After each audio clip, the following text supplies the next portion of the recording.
We can't go to an AI and say, hey, how's the experience of my developers today?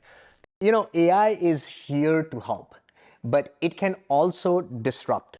How do we keep a human-centered approach to thinking about developer experience in this AI-infused work?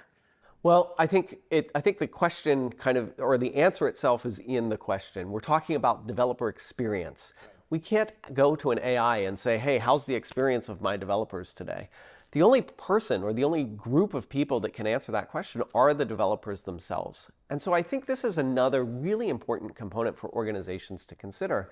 We don't measure productivity and experience through logs and telemetry alone. It's not just through quantitative data. Right. In fact, if you want to understand the developer experience, you cannot do so without talking to some developers. You need that qualitative feedback as well.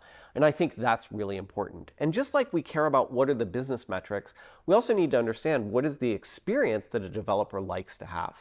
And I know that every developer who runs into a lot of friction and red tape and bureaucracy and walls and constraints, those are not the developers that are happy.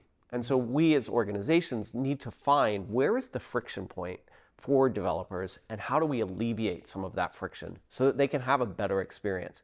And as we make them more productive, they'll become happier developers. And so as we reduce friction, we're increasing productivity, which is increasing happiness, which then sort of feeds back on this virtuous cycle.